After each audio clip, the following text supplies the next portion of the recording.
Break news చూస్తున్నాం. కాంగ్రెస్ కు పశ్చిమ బెంగాల్ సీఎం మమతా బెనర్జీ ఝలకిచ్చారు. ఇండియా కూటమి పనితీరు పట్ల తీవ్ర అసంతృప్తి వ్యక్తం చేసిన దీదీ అవకాశం ఇస్తే ఇండియా కూటమి సారథ్య బాధ్యతలు చేపట్టేందుకు సిద్ధంగా ఉన్నారని ప్రకటించారు.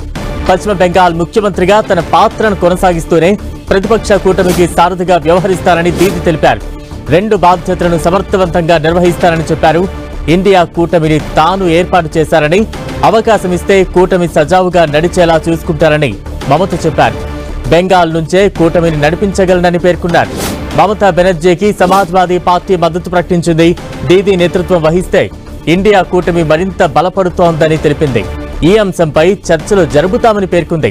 మరోవైపు దీదీ ప్రకటనపై శివసేన యూబీటీ నేత సంజయ్ రౌత్ స్పందించారు. తాము కూడా అదే కోరుకుంటున్నామని వ్యాఖ్యానించారు. ఈ విషయంపై మాట్లాడేందుకు త్వరలో కోల్కతా వెళతామన్నారు. మమతా బెనర్జీ అభిప్రాయం తమకు తెలుసన్నారు. ఇండియా కూటమిలో మమతా బెనర్జీ ప్రధాన భాగస్వామి కావాలనే కోరుకుంటున్నామని చెప్పారు. మమతా బెనర్జీ, అరవింద్ కేజ్రీవాల్, శివసేన కలిసే ఉన్నామని చెప్పారు సంజయ్ రౌత్.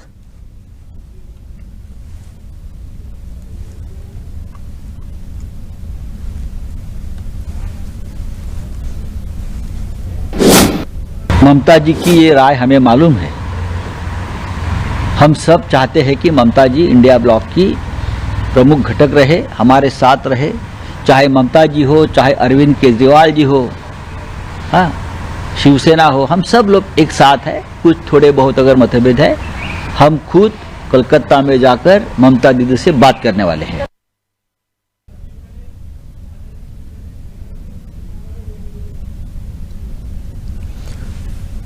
మమతా బెనర్జీ కీలక వ్యాఖ్యలు చేశారు. ఇండియా కూటమికి సారథ్య బాధ్యతలు వహిస్తారంటూ కూడా ఆమె కీలక వ్యాఖ్యలు చేశారు. బెంగాల్ నుంచే కూటమిని నడిపించగలను అంటూ కూడా దీదీ సందర్భంగా చెప్పారు. ఇండియా కూటమిని అలాగే బెంగాల్ ప్రభుత్వాన్ని ఎటువంటి ఇబ్బందులు లేకుండా విజయవంతంగా నడిపించగల సత్తా నాలో ఉంది అంటూ కూడా దీదీ ఈ వ్యాఖ్యలు చేశారు. కాంగ్రెస్ కు ఒక రకంగా మమత వ్యాఖ్యలు ఒక జలక్కని చెప్పాలి. దీదీకి సమాజ్వాదీ పార్టీ పూర్తిగా మద్దతు ప్రకటించింది. మమతా బెనర్జీతో చర్చిస్తామంటూ కూడా శివసేన యూబీటీ కూడా క్లారిటీ ఇచ్చింది. ఇక తాజా అప్డేట్స్ అందించేది మా ప్రతినిధి గోపి సిద్ధంగా ఉన్నారు. గోపి, 2024 సార్వత్రిక ఎన్నికల్లో ఎన్డీఏ అలాగే బీజేపీని ఎదుర్కొనేందుకు పుట్టిన ఇండియా బ్లాక్ లో చీలిక మొదలైనట్లుగా కనిపిస్తోంది. మహారాష్ట్ర అలాగే హర్యానా అసెంబ్లీ ఎన్నికల్లో ఘోర పరాజయం తర్వాత కాంగ్రెస్ పార్టీ లీడ్ లో ఈ 2 రాష్ట్రాల అసెంబ్లీ ఎన్నికలు జరిగాయి. ఇండియా బ్లాక్ లో భాగంగా కేవలం జార్ఖండ్ లోనే పోటీ చేయడం జరిగింది. మహారాష్ట్ర అలాగే ఇటు హర్యానాలో మెజార్టీ స్థానాల్లో ఇటు కాంగ్రెస్ పార్టీ పోటీ చేయడం జరిగింది. ఈ 2 రాష్ట్రాల్లో ఓటమి తర్వాత కాంగ్రెస్ ఆత్మ పరిశీలన చేసుకోవాలని, అలాగే ఇండియా కూటమికి నేతృత్వం వహించే బాధ్యత పైన కూడా ఆలోచన చేయాలని చెప్పి విపక్ష పార్టీల నుంచి పెదవి విరుపు వినిపిస్తున్న పరిస్థితి ఉంది.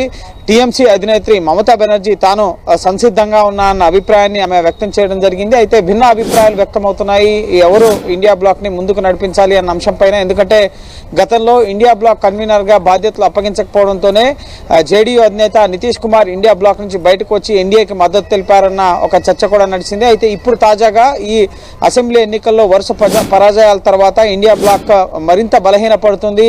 పార్లమెంట్ లో శీతాకాల సమావేశాల్లో కూడా కాంగ్రెస్ ఏకపక్షంగా అదానీ వ్యవహారంపై ముందుకెళ్తుంది, కానీ ప్రజా సమస్యలపై చర్చించడం లేదని చెప్పి టీఎంసీ సమాజ్వాదీ పార్టీ కొంత అసంతృప్తితో ఉన్న పరిస్థితి ఉంది. ఇప్పుడు సిపిఐ పార్టీకి సంబంధించి డి రాజా కూడా ఇటీవల జరిగిన అసెంబ్లీ ఎన్నికల్లో కాంగ్రెస్ ఏకపక్షంగా వ్యవహరించింది, మిత్రపక్షాలని ఇండియా బ్లాక్ లో ఉన్న పార్టీలని పట్టించుకోకుండా షీట్ షేరింగ్ విషయంలో ముందుకు వెళ్ళింది అన్న అంశాలని తెర మీదకి తీసుకొస్తున్న పరిస్థితి. ఒకవేళ ఇండియా బ్లాక్ లో ఉన్న పార్టీలన్నీ కూడా మద్దతిస్తే తాను నాయకత్వం వహించేందుకు పశ్చిమ బెంగాల్ ముఖ్యమంత్రిగా అలాగే ఇండియా బ్లాక్ కి నాయకత్వం వహించేందుకు సైతం తాను సంసిద్ధంగా ఉన్నా అని చెప్పి మమతా బెనర్జీ చెప్తున్నారు.